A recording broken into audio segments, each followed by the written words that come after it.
अब लास्ट कुछ चीज़ें रह गई हैं चैप्टर 7 में, वो डिस्कस कर लेते हैं। आर्टिकल्स ऑफ एसोसिएशन काफ़ी इंपॉर्टेंट टॉपिक है, इससे क्वेश्चन कोई ना कोई एग्जाम में आ जाता है। चैप्टर 7 भी जो है वो एग्जाम पॉइंट ऑफ व्यू से बहुत ही इंपॉर्टेंट है, चैप्टर 2 की तरह। बस सबसे लेंथी चैप्टर चैप्टर 2 है, उसके बाद चैप्टर 7 आता है। खैर, कंटिन्यू करते हैं। Articles of association. Articles of association क्या होते हैं? Basically articles of association form the companies internal constitution, कि कंपनी को कैसे रन करना है, जो सारे रूल्स जो सेट आउट होते हैं, ठीक है, कंपनी की गवर्नेंस के हवाले से, वो सारे आप आर्टिकल्स ऑफ एसोसिएशन में करते हो, ठीक है। They set out the manner in which company is to be governed and regulate the relationship between company, its shareholders and its directors. There are no mandatory contents. Article of association जो है वो हर company के होते हैं। वो company article of association rules principle set out करता है कि कंपनी को हमने इस तरह चलाना है, और जो कंपनी उसके शेयर होल्डर्स हैं, डायरेक्टर का ताल्लुक क्या है, उसके बारे में भी बताता है, ठीक है। तो ये आर्टिकल्स का मकसद होता है कि ये रूल्स होते हैं जिनको आपने फॉलो करना होता है। इंटरनल, एक तरह से कंपनी की इंटरनल कॉन्स्टिट्यूशन होती है, सही है। कोई आर्टिकल्स के मैंडेटरी कंटेंट नहीं होते, यानी कि कोई ऐसा आर्टिकल नहीं होता कि जी ये इस आर्टिकल में ये वाला रूल होना ही होना चाहिए, ठीक है। कोई ऐसे मैंडेटरी नहीं होते कंटेंट्स। हर जो कंपनी है वो अपने आर्टिकल्स बनाती है, ठीक है। अब इसके बाद मॉडल आर्टिकल्स की बात कर लेते हैं, वो क्या होते हैं।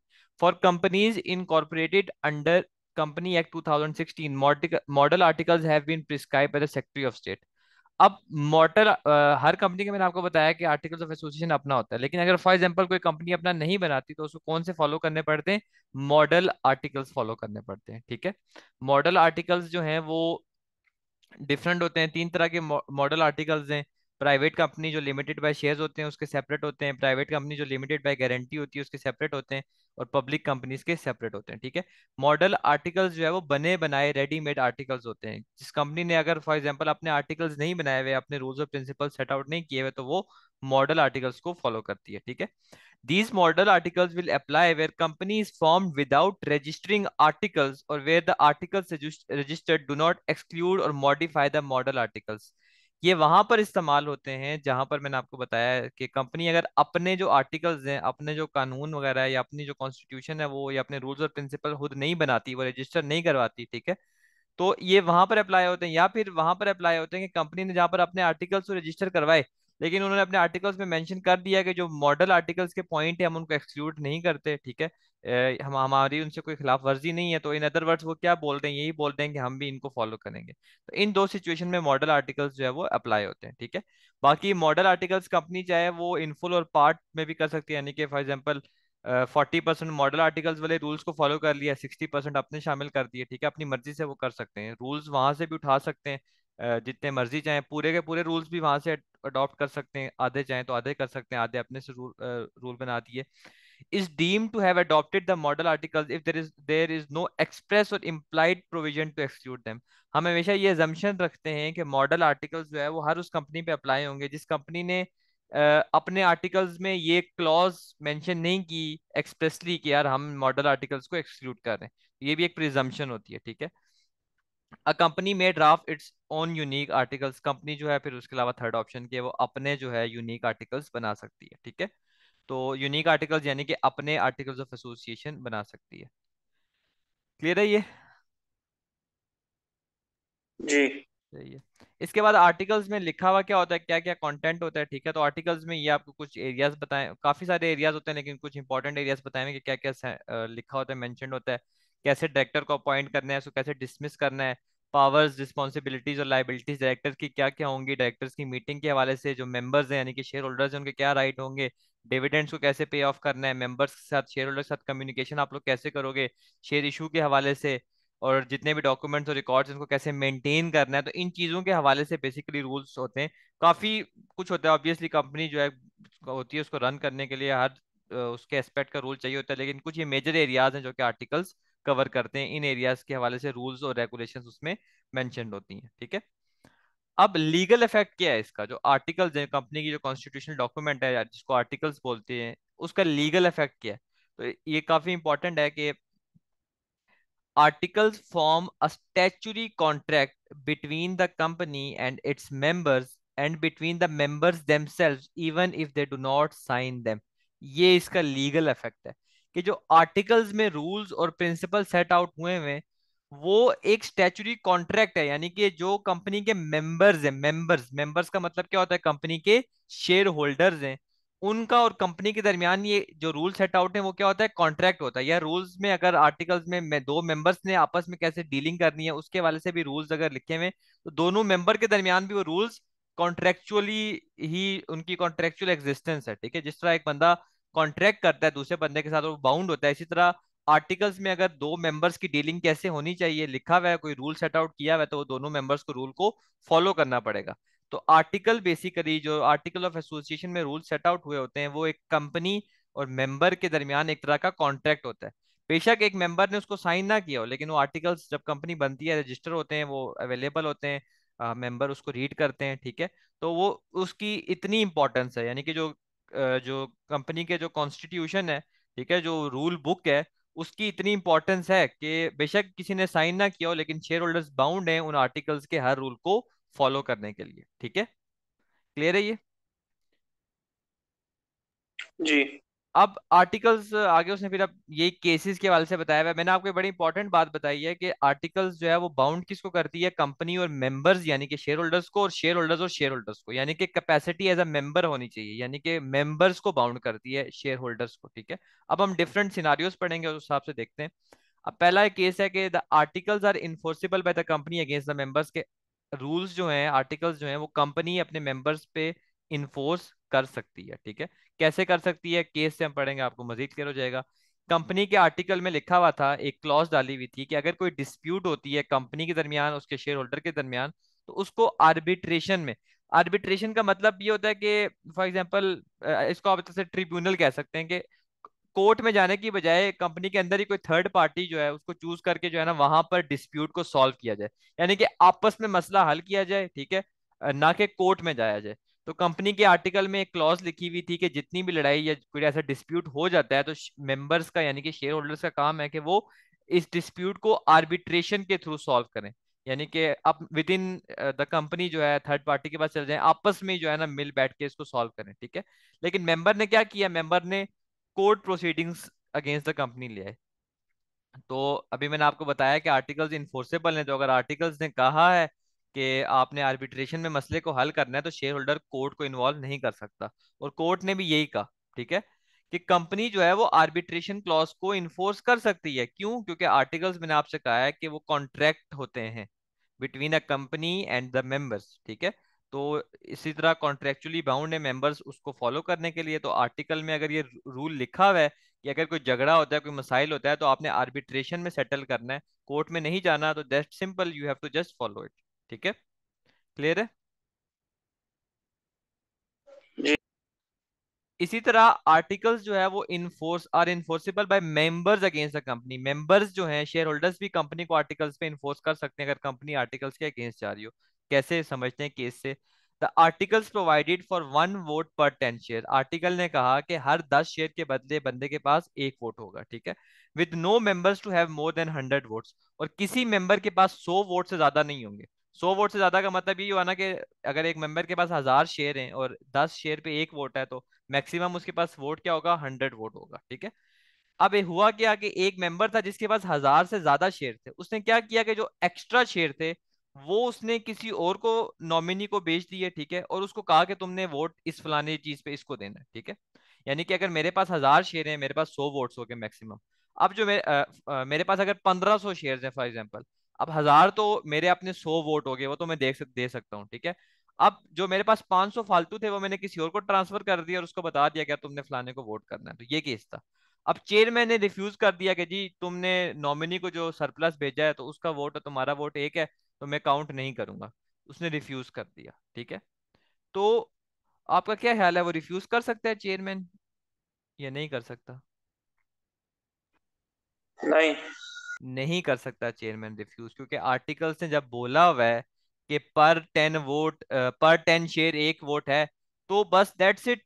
ठीक है, तो आपने कोई वो आर्टिकल्स के अगेंस्ट तो नहीं किया था ना, वो बंदा उसने अगर सरप्लस ट्रांसफर किया दूसरे बंदे के नाम पे, वो शेयर हो गए, दैट्स इट। अब वो वोट दे जिस मर्जी को दे, जिसके डायरेक्शन पे दे। ठीक है, तो कंपनी जो है वो मना नहीं कर सकती। ठीक है, तो यही कोर्ट ने भी कहा कि the right to vote was enforceable, कि जो वो नॉमिनी जिसको सरप्लस ट्रांसफर किया शेयर्स का वो वोटिंग करेगा, ये इन्फोर्सेबल है, ठीक है। And should have been recognised by company as breach of articles, कि जो चेयरमैन ने जो रिफ्यूजल किया है इसको कंपनी को, कंपनी ने क्या किया, ब्रीच ऑफ आर्टिकल्स की है, ठीक है। तो जो राइट टू वोट है वो इन्फोर्सेबल है, कंपनी यहाँ पर आर्टिकल्स को ब्रीच कर रही है, तो वो कंपनी नहीं कर सकती, ठीक है। तो आर्टिकल्स जो है वो कंपनी अगेंस्ट द मेंबर्स भी इन्फोर्स कर सकती है और मेंबर्स अगेंस्ट द कंपनी भी कर सकते हैं, ठीक है। अब इसके बाद थोड़ी चीजें कंफ्यूजिंग होना शुरू होंगी। The articles also operate as a contract between individual members in their capacity as members, ठीक है। आर्टिकल्स मैंने आपको बताया कि दो मेंबर्स के दरमियान भी डीलिंग को, उसके बारे में भी रेगुलेशन है, उसकी है, कॉन्ट्रैक्ट होता है दो शेयर होल्डर्स के दरमियान भी। लेकिन यहाँ पर आपने एक चीज याद रखनी है कि एक बंदा जो है वो अगर शेयर होल्डर भी है और एक कंपनी का डायरेक्टर भी है, फॉर एग्जांपल कंपनी का डायरेक्टर भी है और शेयर होल्डर भी है, तो उस सिचुएशन में आर्टिकल्स जो है उसकी कैपेसिटी एज अ मेंबर में उसको बाउंड करेगी, ना कि कैपेसिटी एज अ डायरेक्टर में, क्योंकि डायरेक्टर को जो है हम कंपनी का मेंबर नहीं बोलते, ठीक है। डायरेक्टर जो है वो कंपनी का मेंबर नहीं होता, नॉर्मली नहीं होता, ठीक है। तो अब यहाँ से थोड़ी चीजें कंफ्यूजिंग होंगी, इनको आपने समझना है। अब ये केस एक समझते हैं कि the articles required the directors to be members, articles की एक रिक्वायरमेंट थी कि जो डायरेक्टर्स हैं कंपनी के उनके पास भी कोई ना कोई शेयर्स होने चाहिए, यानी कि वो मेंबर्स होने चाहिए, कंपनी के शेयर होल्डर्स भी होने चाहिए, कुछ ना कुछ होल्डिंग होनी चाहिए।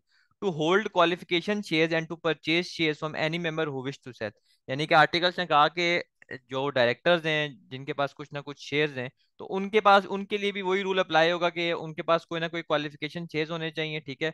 और अगर दूसरा मेंबर उनको शेयर ऑफर करे तो उसको परचेज करना चाहिए, ठीक है। अब ये जो आर्टिकल एक सेट आउट हुआ वैसे ही हुआ कि एक बंदा जो है उसने, एक डायरेक्टर जो था, उसको शेयर सेल करने के लिए उसने विश का इजहार किया कि यार मैं इसको शेयर सेल करूंगा, लेकिन डायरेक्टर ने उसको रिफ्यूज कर दिया। लेकिन आर्टिकल्स ने ये कहा था कि अगर आपको एक बंदा जो है शेयर्स बेचना चाह रहा है तो कुछ सर्टन क्वालिफिकेशन शेयर्स से आपको वो खरीदने पड़ेंगे, ठीक है। तो बेसिकली जो जो डायरेक्टर था वो रिफ्यूज कर रहा था कि मैं नहीं खरीदूंगा, तो वो रिफ्यूज नहीं कर सकता, क्यों? क्योंकि वो मेंबर भी तो है ना, कंपनी का मेंबर है, यानी कि शेयर होल्डर है, तो एज अ शेयर होल्डर उसकी capacity as a share holder में उसके लिए जरूरी था कि इस आर्टिकल को फॉलो करना, कि अगर कोई दूसरा मेंबर शेयर बेच बेच रहा है तो वो मैंने परचेज करने, ठीक है। तो कोर्ट ने भी यही कहा कि this was enforceable against the director in their capacity as a members, कि एज अ मेंबर कैपेसिटी में ये इन्फोर्सेबल है। क्लियर है ये? जी। सही है। अब इसके बाद वो कहता है हाउ एवर, इंपॉर्टेंट पॉइंट है ये, कि the articles do not bind the company to non members nor do they bind the members in any other capacity. Important point है बहुत ज्यादा। आर्टिकल्स जो है वो सिर्फ मेंबर्स को मेंबर्स के साथ as a capacity of member bound करता है, नॉन मेंबर्स के साथ नहीं करता। यानी कि अगर कोई आर्टिकल है उसमें डायरेक्टर के हवाले से या उसमें अकाउंटेंट के हवाले से कोई प्रोविजन डाली हुई है, तो वो जस्ट एक इंफॉर्मेशन है, वो कॉन्ट्रैक्ट नहीं है, क्योंकि आर्टिकल्स जो कॉन्ट्रैक्ट फॉर्म करता है वो कंपनी और मेंबर्स का आपस में करता है, ना कि कंपनी का और आउटसाइडर का करता है, ठीक है। तो आर्टिकल्स जो है वो कंपनी कंपनी जो है बेसिकली वो नॉन मेंबर्स को आर्टिकल से बाउंड नहीं करती। अब ये केस से पढ़ते हैं, ठीक है। The article provided that Eley, Eley एक बंदा था, should be solicitor to the company for the life, service provider था, सॉलिसिटर का मतलब होता है सर्विस प्रोवाइडर, एली एक बंदा था, वो सर्विस प्रोवाइडर था, ठीक है। और आर्टिकल्स में ये चीज मेंशन हुई कि यार जो एली है वो सॉलिसिटर होगा, यानी कि सर्विस प्रोवाइडर होगा कंपनी का फॉर द लाइफ, ठीक है। अब हुआ यूं कि उन्होंने जाहिर सी बात है एक सर्टेन पॉइंट पे उसको एज अ सॉलिसिटर निकाल दिया। कोर्ट ने क्या, एज अ सॉलिसिटर निकाल दिया, ठीक है। यानी कि आप फॉर एग्जांपल हैं, मैंने आपको हायर किया service provider as a service provider. अब सर्विस प्रोवाइडर आप लीगल सर्विस प्रोवाइडर हो, फॉर एग्जांपल अकाउंट्स हो, जो भी वो उन्होंने यहाँ पर मेंशन नहीं किया हुआ, मैंने आपको हायर किया और आर्टिकल्स में लिखा हुआ था कि यार कि आप जो हैं, आप कंपनी का पार्ट नहीं है, ठीक है। आप जो हैं वो लाइफ टाइम तक मेरे साथ मुझे सर्विस प्रोवाइड करेंगे, ठीक है। तो अब देखें, आप आउटसाइडर हैं, आप कंपनी के मेंबर नहीं है, तो अगर मैंने बात आर्टिकल्स में बोल भी दी है तो ये बाइंडिंग नहीं होगी। ये चीज आपने समझनी है, क्योंकि आर्टिकल्स जो है वो सिर्फ मेंबर्स को ही बाइंड करते हैं, ठीक है। तो अगर कल को मैं आपको निकाल देता हूँ, ठीक है, तो आप मुझ पे ये केस नहीं कर सकते कि आर्टिकल्स में ये लिखा हुआ था कि मैं आपको पूरी जिंदगी सर्विस दूंगा, ठीक है। क्यों? क्योंकि मैंने आपको जब ये स्टार्ट किया था टॉपिक, मैंने आपको कहा था कि आर्टिकल सिर्फ मेंबर्स को कंपनी के साथ और मेंबर्स को आपस में बाउंड करते हैं। अब आप जो है, आपकी कैपेसिटी एज अ मेंबर तो नहीं है ना, आप तो सर्विस प्रोवाइडर हैं, यानी कि आउटसाइडर हुए, ठीक है। तो आप इस क्लॉज से बाउंड नहीं होंगे। ठीक है, क्लियर है ये चीज? जी। इसके बाद एक और इसी के हवाले से केस है कि the companies articles contain an arbitration clause B, a member and director of the company was in dispute with the company concerning his right as director, he brought court proceeding against the company। वही वाली बात है, arbitration clause थी company के article में, लिखा हुआ था कि आर्बिट्रेशन क्लॉज है कि अगर कोई डिस्प्यूट हो तो आप जो है वो बेसिकली आप with in the company solve करें। अब बी जो था वो मेंबर भी था, यानी कि कुछ ना कुछ उसके पास शेयर्स भी थे, और वो डायरेक्टर भी था कंपनी का। ठीक है, अब उसकी जो लड़ाई चल रही थी कंपनी के साथ वो किस हवाले से चल रही थी? उसके राइट्स एज अ डायरेक्टर के हवाले से। अब ये आपने बात समझनी है कि एज अ डायरेक्टर जो उसके राइट्स हैं वो उसको मिल नहीं रहे थे, उस हवाले से झगड़ा चल रहा था। अब इस केस में उसने कोर्ट प्रोसीडिंग्स जो है वो कंपनी के अगेंस्ट लेके आया। ठीक है, तो क्या वो court proceedings as a director ला सकता है कंपनी के अगेंस्ट, या वो आर्बिट्रेशन क्लॉज से बाउंड होगा? क्या ख्याल है आपका?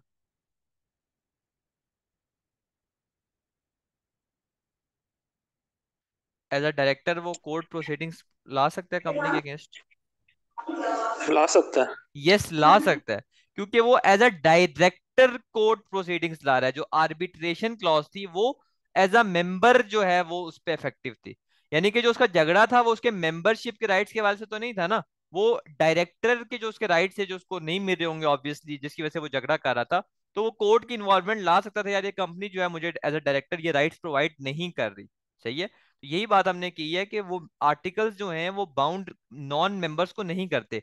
डायरेक्टर भी जो है अगर उसकी capacity as a non member है, जैसे इस सिचुएशन में वो नॉन मेंबर था, मतलब नॉन मेंबर की कैपेसिटी में काम कर रहा था, डायरेक्टर था, तो वो कोर्ट प्रोसीडिंग्स ला सकता है, यानी कि वो आर्टिकल्स पे बाउंड नहीं होगा। कोर्ट ने भी यही कहा कि वो आर्बिट्रेशन क्लॉज पे बाउंड नहीं होगा, क्योंकि वो एज अ डायरेक्टर जो है उसने उसका डिस्प्यूट हुआ है, नॉट एज अ मेंबर।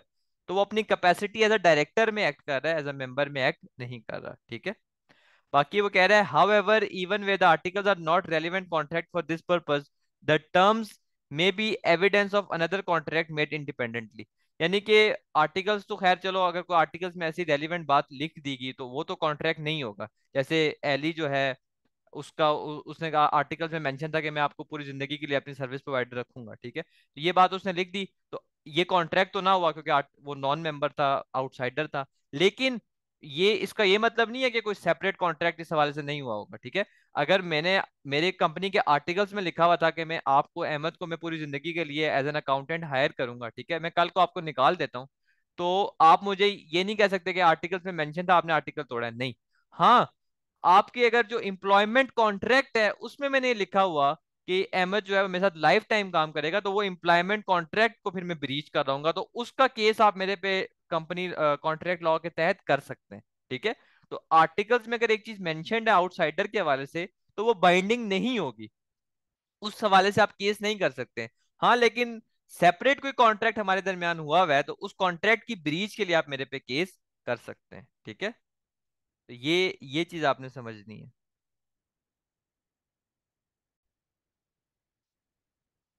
अब एक इंपॉर्टेंट पैराग्राफ है कि it is important in an examination question to check the capacity in which the person is claiming. Capacity आपने चेक करनी है कि क्या वो एज अ मेंबर कोई चीज को क्लेम कर रहा है, कोई क्लेम उसने डाला हुआ है, या एज अ डायरेक्टर और अकाउंटेंट यानी कि आउटसाइडर। ठीक है, क्योंकि आर्टिकल्स का जो है आर्टिकल्स जो है वो बाउंड करते हैं कंपनी और मेंबर्स को, और मेंबर्स को आपस में, कंपनी और आउटसाइडर या मेंबर और आउटसाइडर को नहीं करते। तो अगर वो बंदा आउटसाइडर है, ठीक है, या वो अपनी कैपेसिटी एज एन आउटसाइडर में डायरेक्टर या अकाउंटेंट में एक्ट कर रहा है, तो फिर वो आर्टिकल से बाउंड नहीं होगा। तो बेसिकली आपने यही चीज देखनी है, यही चीज जो अभी हम कोर्ट पीछे केसेस में भी हमने डिस्कस की है।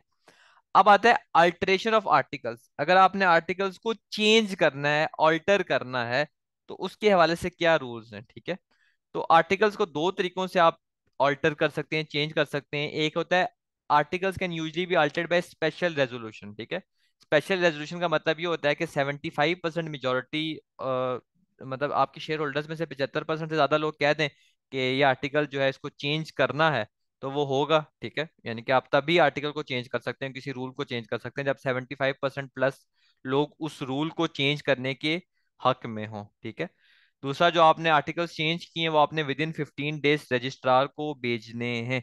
रजिस्ट्रार को विद इन 15 डेज वो भेजने होते हैं कि ये मैंने आर्टिकल रूल बता दिया कंपनी का। कुछ एक्सेप्शंस होती हैं जनरल रूल में, जनरल रूल तो ये है तरीका हिसाब आपने करना है, लेकिन कुछ एक्सेप्शंस हैं। ठीक है, एक है एंट्रेंजमेंट। एंट्रेंजमेंट का मतलब क्या होता है कि it is possible to entrench some of articles, this mean that a specified procedure may be required to change them. कुछ आर्टिकल्स ऐसे होते हैं जिनकी आपको एंट्रेंचमेंट यानी कि यूनैनिमस कॉन्सेंट लेना पड़ता है। जनरल रूल ये था कि 75% मेजोरिटी होनी चाहिए, लेकिन एंट्रेंचमेंट क्लॉज का मतलब ये होता है कि कुछ आर्टिकल्स ऐसे होंगे होंगे जिनको चेंज करने के लिए यूनैनिमस यानी कि वन साइडेड कॉन्सेंट चाहिए। 75% से ज्यादा, फॉर एग्जाम्पल आपको 90%, वो कहेंगे जी 90% लोगों का उसके हक में होना जरूरी है। तो इसको कहते हैं एंट्रेंचमेंट क्लॉज, कि कुछ आर्टिकल्स कुछ रूल्स ऐसे होते हैं कंपनी में जिनको चेंज करने के लिए 75% से ज्यादा मेजोरिटी की जरूरत होगी, यानी कि 90-95% यूनैनिमस कॉन्सेंट होना चाहिए, यानी कि यक तरफा जो है ना वो फैसला होना चाहिए। ठीक है, इसको आप बोलते हो एंट्रेंचमेंट।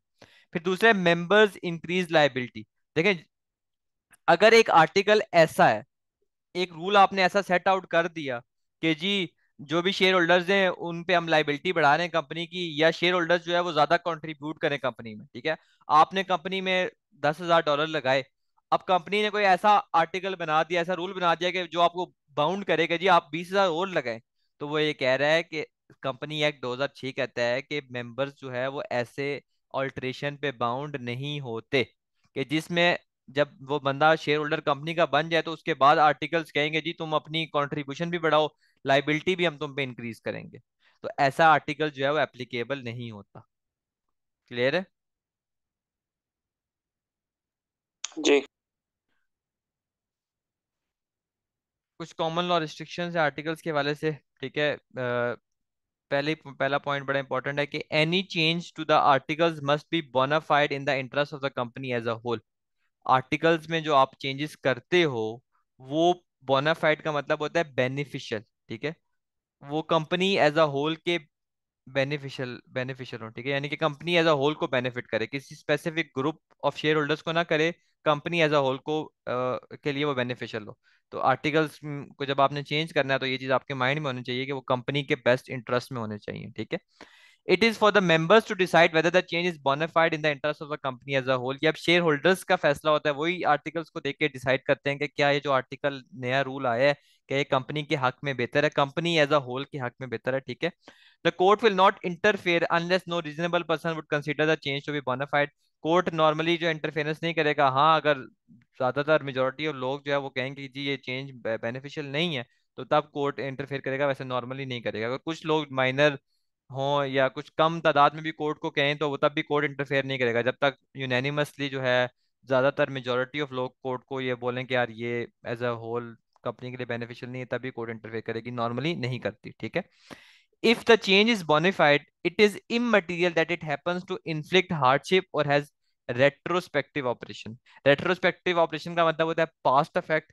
inflict hardship का मतलब होता है कि उस चेंज को अप्लाई करने के लिए थोड़ी मुश्किलात का सामना करना पड़ सकता है एडमिनिस्ट्रेशन के हवाले से। ठीक है, जैसे अब अगर पास्ट इफेक्ट है तो उसको भी देखना पड़ेगा। तो वो कहता है कि अगर चेंज कंपनी के लिए बेनिफिशियल है तो ये चीज मैटर नहीं करती। इमटेरियल का मतलब ये है कि ये चीज मैटर नहीं करती कि उस चेंज को अप्लाई करने के लिए थोड़े मसले मसाइल का हम लोगों को मसले मसाइल फेस करने पड़ सकते हैं, या फिर जो पास्ट अफेक्ट होगा यानी कि पास्ट में भी हमें चेंजेस लानी पड़ेंगी, तो ये इट्स नॉट अ प्रॉब्लम। अगर वो चेंज बेनिफिशियल है तो उसकी वजह से अगर मुश्किलात आ रही हैं तो उनका हम सामना करेंगे। ठीक है, फिर the change will be void invalid. Void का मतलब होता है इनवैलिड इफ एक्चुअल फ्रॉड और ऑपरेशन टेक्स प्लेस। आर्टिकल एक ऐसा है कि वो कंपनी के फ्रॉड या ऑपरेशन को छुपाने की कोशिश कर रहा है। ठीक है, तो फिर वो आर्टिकल क्या होगा, वैलिड होगा, उसका इनवैलिड होगा, वो आप नहीं कर सकते ऐसा। ठीक है, an alteration is not invalid merely because it causes a breach of contract, but that does not excuse breach। अगर आपके रूल को चेंज करने से किसी के जो है वो कॉन्ट्रेक्चुअल ब्रीच हो रहा है, ठीक है, तो कोई प्रॉब्लम नहीं है। ठीक है, मतलब आप अगर कॉन्ट्रेक्चुअल ब्रीच हो रहा है तो आप ये नहीं कह सकते कि यार ये रूल इनवैलिड है क्योंकि इसकी वजह से कॉन्ट्रेक्चुअल ब्रीच हो रहा है। ठीक है, लेकिन ये ब्रीच को एक्सक्यूज नहीं करता। अगर जो ब्रीच हुआ है उस ब्रीच के डैमेजेस आपको पे करने पड़ेंगे। इसका मतलब ये नहीं है कि आपने अपनी मर्जी से आर्टिकल चेंज कर दिया, उस आर्टिकल को उस रूल को चेंज करने की वजह से किसी स्पेसिफिक बंदे के साथ आपका जो कॉन्ट्रैक्ट है वो ब्रीच हो गया तो आपने उसको ब्रीच ऑफ कॉन्ट्रैक्ट पे करना है। हाँ, ये आप नहीं बोल सकते कि यार इस रूल की वजह से ब्रीच हो गया तो ये रूल इनवैलिड है। ठीक है, बाकी एक लास्ट चीज है कि ये आप लिख लीजिएगा कि एनी चेंज, आर्टिकल में आप कोई ऐसी चेंज करते हो, any change that clashes with company act 2006, कोई ऐसी चेंज आप करते हो आर्टिकल्स में जो कि कंपनी एक्ट 2006 के खिलाफ है, तो वो भी इनवैलिड है, क्योंकि कंपनी एक्ट जो है वही सब कुछ गवर्न कर रहा होता है अल्टीमेटली, वही सब कुछ देख रहा होता है। तो आप कोई आर्टिकल्स में ऐसी चेंज नहीं कर सकते जो कि कंपनी एक्ट 2006 के अगेंस्ट जाता हो। ऐसी चेंज जो है वो इनवैलिड होगी। क्लियर है ये? जी जी। ये केस जो है ये छोड़ दें, ये अनइम्पोर्टेंट, इनको करने की जरूरत नहीं है। यहाँ पर क्रॉस मार्क कर दे तो ये भी जरूरत नहीं है। अब हम चलते हैं कि क्या क्या रिकॉर्ड्स जो हैं मेंटेन करने पड़ते हैं कंपनी को। ठीक है, बस ये लास्ट टॉपिक है, इसके बाद ये चैप्टर खत्म हो जाएगा। रजिस्टर कंपनी को पहले मेंबर्स का यानी कि शेयर होल्डर्स का रखना पड़ता है। ठीक है, उसमें क्या क्या लिखा होता है, नाम, शेयर होल्डर के एड्रेसेस, कब वो बने या जब वो सीज होगी उनकी मेंबरशिप, कितने शेयर है उनके पास, कौन सा शेयर है, कितनी अमाउंट उन्होंने पेड अप की हुई है। ठीक है, any member of the company can inspect the register without charge. Company का एक शेयर होल्डर जो है वो किसी दूसरे शेयर होल्डर का रजिस्टर यानी कि उसका रिकॉर्ड दे सकता है, कोई फीस वगैरह पे करने की जरूरत नहीं है। लेकिन अगर कोई पब्लिक का बंदा है, उसने कंपनी के किसी शेयर होल्डर्स की इंफॉर्मेशन ये जो ऊपर लिखी है देखनी है, तो उसके लिए उसको क्या करना पड़ेगा, फी पे करनी पड़ेगी। ठीक है, बाकी एक तो ये हो गया, आपको ये रिकॉर्ड मेंटेन करना है मेंबर्स का। दूसरा रिकॉर्ड कंपनी को मेंटेन करना होता है कंपनी सेक्रेटरी और डायरेक्टर्स का। ठीक है, एंड क्या क्या उसमें लिखना होता है कि नेम, प्रेजेंट डायरेक्टर है, फॉर्मर डायरेक्टर था, address, date of birth, occupation, residency, nationality, other dictatorship, directorship within last 5 years के 5 सालों में कहाँ का डायरेक्टर था। The register does not include shadow directors. इस रजिस्टर में आप शेडो डायरेक्टर्स यानी कि आगे हम डायरेक्टर्स वाले चैप्टर में खैर पढ़ेंगे, चैप्टर 9 में। शेडो डायरेक्टर्स वो होते हैं जो कि सबके सामने नहीं होते, बैक ऑफ द पिक्चर सारा काम कर रहे होते हैं। ठीक है, जैसे दुनिया का हर शोर जो है वो दुनिया के हर शोर के लिए उसकी बीवी शेडो डायरेक्टर होती है कि सामने वो नहीं होती लेकिन सारा गवर्न वही कर रही होती है। ठीक है, यानी कि वो बंदा जो सामने नहीं आता लेकिन पीछे से गवर्नेंस सारी उसकी होती है। ठीक है, उसको आप शेडो डायरेक्टर बोलते हैं, हम ये पढ़ेंगे अगले चैप्टर में। तो खैर, शेडो डायरेक्टर्स के बारे से कोई इन्फॉर्मेशन नहीं होती। The register must be open to inspection by a member without charge or by any other person for a fee. इसका भी वही रूल है कि अगर किसी कंपनी के अंदर के बंदे ने, शेयर होल्डर ने, अगर ये रिकॉर्ड देखना है तो वो वैसे ही देख सकता है, लेकिन अगर किसी पब्लिक के बंदे ने ये रिकॉर्ड देखना है तो उसको एक फी पे करनी पड़ेगी।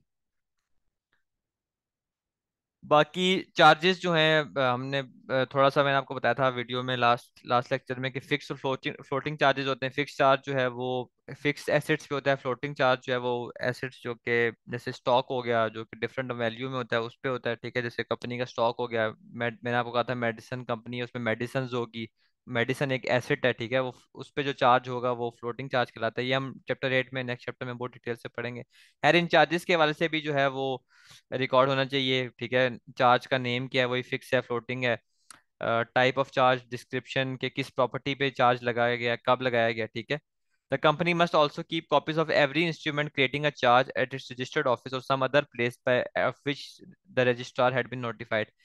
चार्जेस के हवाले से भी कंपनी को जो है जो रिकॉर्ड है वो रखना पड़ता है। ठीक है, या तो कंपनी अपने रजिस्टर्ड ऑफिस में रख सकती है या किसी और जगह पे रखते हैं, लेकिन रजिस्ट्रार को जो है वो नोटिफाई करते। एनी मेंबर और क्रेडिटर में inspect the register free of charge, any other member of public can inspect for a फी।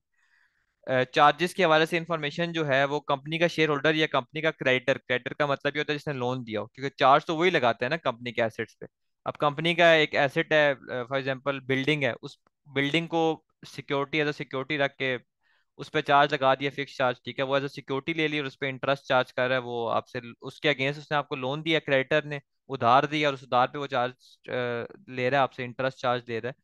तो क्रेडिटर जो है जिसने आपको उधार दिया वो भी इंफॉर्मेशन जो है वो इस रजिस्टर की देख सकता है। ठीक है, तो शेयर होल्डर्स और क्रेडिटर्स जो है वो विदाउट चार्ज यानी कि विदाउट फीस जो है चार्जेस की इंफॉर्मेशन को देख सकते हैं, उनका रिकॉर्ड देख सकते हैं, लेकिन पब्लिक के लिए जो है एक फी का पे करना जरूरी है। ठीक है, फिर आप रिकॉर्ड, रजिस्टर का मतलब होता है रिकॉर्ड, फिर आप रिकॉर्ड मेंटेन करते हो उन लोगों का जिनके पास सिग्निफिकेंट कंट्रोल होता है। ठीक है, सिग्निफिकेंट कंट्रोल कौन किसके पास होता है, वो बंदा जिसके पास अगर कंपनी के 25% से ज्यादा शेयर हो, वो बंदा जिसके पास कंपनी के 25% से ज्यादा वोटिंग राइट हो, वो बंदा जिसके पास ये राइट हो कि वो बोर्ड ऑफ डायरेक्टर्स को अपॉइंट या रिमूव कर सकता है, वो बंदा जो कि कंपनी में जिसका सिग्निफिकेंट इन्फ्लुएंस या कंट्रोल हो।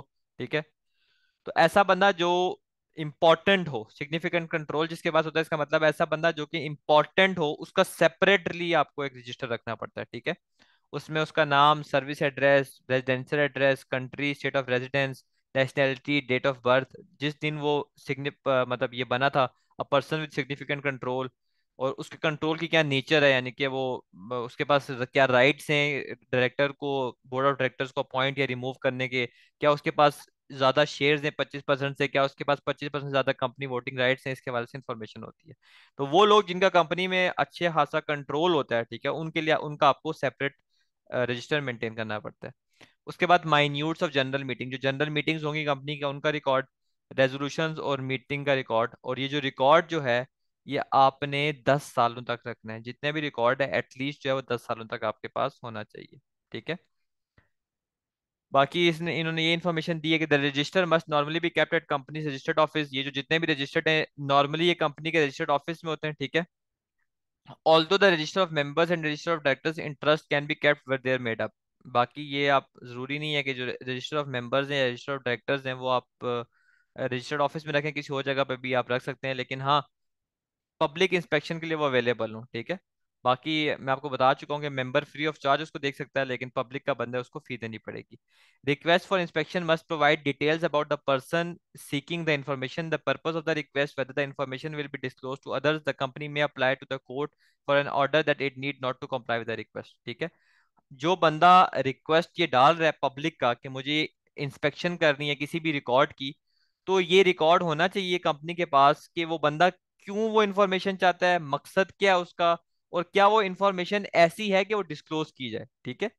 तो हो सकता है कंपनी जो है वो उस बंदे की रिक्वेस्ट को ना माने, ठीक है, कंपनी पे डिपेंड करता है। तो जिस बंदे ने आपसे ये कहा, वह पब्लिक का बंदा है, फॉर एग्जांपल वो चाहता है कि मैं रजिस्टर ऑफ मेंबर्स देखूं, तो आपने उस डिटेल्स देनी है कि वो बंदा कौन था, उसकी इन्फॉर्मेशन आपके पास होनी चाहिए, उसने रिक्वेस्ट क्यों पुट अप की, ठीक है, और क्या वो इन्फॉर्मेशन कॉन्फिडेंशियल है, क्या वो डिस्क्लोज करनी चाहिए या नहीं करनी चाहिए, तो ये सारी चीजें आपको देखनी पड़ती हैं, ठीक है।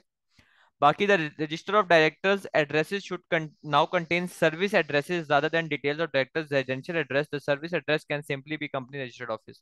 तो रजिस्टर ऑफ डायरेक्टर्स में जो है अभी आपको उनका रेजिडेंशियल एड्रेस की जगह सर्विस एड्रेस डालना चाहिए, ठीक है, यानी कि जहाँ पर वो सर्विस दे रहे हैं, यानी कि कंपनी का address. The company must also kept a separate register of directors residential address. Both the service and residential address will need to be supplied to the registrar of companies। तो directors का जो residential address है वो separately आपने record उसका maintain करना है, और जो सर्विस एड्रेस है उसका सेपरेटली आपने रिकॉर्ड मेंटेन करना है।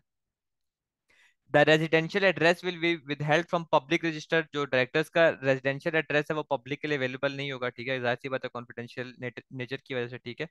However, they will be generally remain available to the registrar, जो रजिस्ट्रार होता है उसके पास वो होगा, और कुछ पब्लिक बॉडीज होंगी और क्रेडिट रेफरेंसेस एजेंसीज होंगी, यानी कि डायरेक्टर ने अगर क्रेडिट लिया हुआ है कंपनी का, तो जाहिर सी बात है इन फ्यूचर अगर वो कोई धोखा देते तो क्रेडिट कंपनीज जो है उसको ट्रैक तो करेंगी, तो उन वो जो है इन्फॉर्मेशन ले सकते हैं, ठीक है।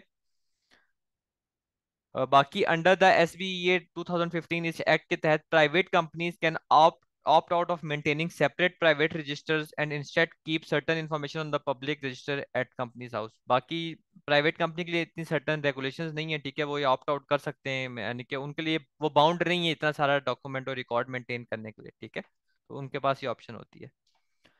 इसके बाद आती है एनुअल कंफर्मेशन स्टेटमेंट, ठीक है। The annual confirmation statement must be filed with in companies house, ठीक है, which states that the company has provided all of information it was required to provide it within previous 12 months। Annual information जो होती है, annual confirmation statement जो है वो statement होती है जिसमें लिखा होता है कि जो रिकॉर्ड कंपनी से सारे मांगे गए थे पिछले 12 महीने के, वो कंपनी ने प्रोवाइड कर दी है, ठीक है। तो ये रिकॉर्ड जो है आपको विद इन 14 डेज जो है वो आपको सबमिट कराने पड़ते हैं, ठीक है, जो स्टेटमेंट होती है एनुअल कंफर्मेशन स्टेटमेंट। यानी कि एक साल आपका खत्म हुआ, तो एक साल खत्म होने के अगले 2 हफ्ते के अंदर पिछले एक साल के जो रिकॉर्ड्स हैं बेसिकली वो आपने ये भेजने होते हैं, ठीक है। और एनुअल कंफर्मेशन स्टेटमेंट में आपने मेंशन किया होता है वो आप भेजते हो। For the new companies the first statement should be provided 12 months from the date of incorporation of the company. जो न्यू कंपनी बनती है उसके लिए रिक्वायरमेंट ये है कि जिस दिन कंपनी बनती है उसके 12 महीनों के अंदर अंदर आपको रिकॉर्ड सबमिट कराने पड़ते हैं, ठीक है। उसमें क्या क्या लिखा होता है, जो एनुअल कंफर्मेशन स्टेटमेंट में क्या क्या रिकॉर्ड्स जो होते हैं जो आप सबमिट कराते हो, उनकी आप मतलब श्योरिटी देते हो कि हमने सबमिट करा दी है। कंपनी का एड्रेस, कंपनी की टाइप क्या है, पब्लिक है, प्राइवेट है, लिमिटेड बाय शेयर्स है, लिमिटेड बाय गारंटी है, कंपनी की एक्टिविटीज क्या है, कंपनी के डायरेक्टर्स और कंपनी सेक्रेटरी कौन कौन है, स्टेटमेंट ऑफ कैपिटल की कितनी शेयर होल्डिंग है, इक्विटी क्या है, मेंबर्स की डिटेल, वो लोग जो कि जा चुके अब मेंबर नहीं है, सीज अप होगी उनकी मेंबरशिप, उनकी डिटेल्स, और हर किसी के पास कितने शेयर्स हैं वो डिटेल्स। ये जो रिकॉर्ड आपसे मांगा जाता है, ये रिकॉर्ड जो है ना, एनुअल कंफर्मेशन स्टेटमेंट जो है, आप वो फाइल करते हो कंपनीज हाउस में, जिसमें आप ये मेंशन करते हो कि यार ये जो रिकॉर्ड हमसे मांगा गया था ये हमने सारा रिकॉर्ड दे दिया। ठीक है। इसके बाद अकाउंटिंग रिकॉर्ड्स भी कंपनी को हेल्ड करने पड़ते हैं। The company must keep accounting records containing sufficient information to show and explain the company's transaction and its financial position. At any time, it should be possible to disclose with reasonable accuracy the company's financial position at intervals of not more than 6 months, यानी कि statement of financial position आपको show करनी पड़ती है। ठीक है। बाकी the directors to ensure that any account that need to be prepared comply with company act 2006 and international accounting standards, हम F7 में पढ़ेंगे। जो आपने फाइनेंशियल स्टेटमेंट्स बनाई हैं वो आपने IES यानी कि इंटरनेशनल अकाउंटिंग स्टैंडर्ड को फॉलो करते हुए बनाई है, तो डायरेक्टर्स को ये चीज़ इंश्योर करनी पड़ती है। सही है। रिकॉर्ड्स जो हैं वो कौन कौन से होते हैं? डेली एंट्रीज, डबल एंट्रीज होती हैं बुक कीपिंग वगैरह के, एसेट लाइबिलिटीज, आपके स्टॉक्स की स्टेटमेंट यानी कि इक्विटी, ये भी उसमें आ जाता है। फिर statements of all goods sold and purchase showing the goods and the buyers और सेलर्स, ये सारा कुछ रिकॉर्ड आपने रखना होता है। Accounting records must be kept for 3 years, accounts related records आपने 3 साल के रखने होते हैं प्राइवेट कंपनी वालों ने, और पब्लिक वालों के 6 साल के अकाउंटिंग रिकॉर्ड्स होने चाहिए। They should be kept at company registered office, company के रजिस्टर्ड ऑफिस में होने चाहिए, या किसी और जगह पे जहाँ पर डायरेक्टर्स ने कहा हुआ है कि हमने यहाँ पर रखने, तो वहाँ पर आप रख सकते हैं। अगर आपने ये अकाउंटिंग रिकॉर्ड्स नहीं रखे हुए, अकाउंटिंग रिकॉर्ड्स, ठीक है, तो आपके लिए ये ऑफेंस है, और डायरेक्टर्स जो है उनको रिस्पॉन्सिबल ठहराया जाएगा, पेनल्टी भी उनको चार्ज की जा सकती है कि आपने अकाउंटिंग रिकॉर्ड्स क्यों नहीं मेंटेन किए हुए। बाकी जो फाइनेंशियल स्टेटमेंट्स है वो भी आपको शो ऑफ करनी पड़ती हैं। ठीक है। जिसमें आपकी स्टेटमेंट ऑफ फाइनेंशियल पोजीशन और स्टेटमेंट ऑफ प्रॉफिट और loss and other comprehensive income आ जाती है। बाकी आपकी स्टेटमेंट ऑफ इक्विटी भी आ जाती है। ठीक है। डायरेक्टर्स, उसके अलावा director report setting the amount of any dividend and likely future developments, ये भी आपको सबमिट कराना पड़ता है। The annual financial statement must be approved and signed on behalf of the board of directors and copy filed with registrar. जो आपकी annual financial statements होती हैं वे अप्रूव होनी चाहिए और साइंड होनी चाहिए, और इसकी एक कॉपी आपकी रजिस्ट्रार के पास होनी चाहिए। 5 तरह की आपकी फाइनेंशियल स्टेटमेंट्स होती हैं: statement of financial position, statement of profit और loss and other comprehensive income, statement of changes in equity, statement of cash flows और डिस्क्लोजर नोट्स होते हैं। और उसके अलावा ये डायरेक्टर्स की रिपोर्ट भी होनी चाहिए जिसमें उसने बताया हो कि यार कौन डिविडेंड जो वो पे ऑफ करने वाले हैं वो, और फ्यूचर में अगर कोई डेवलपमेंट लाने वाले हैं उस हवाले से भी इंफॉर्मेशन होनी चाहिए। तो ये सारा जो है आपने रजिस्ट्रार तक ये चीज़ें पहुंचानी है। ठीक है।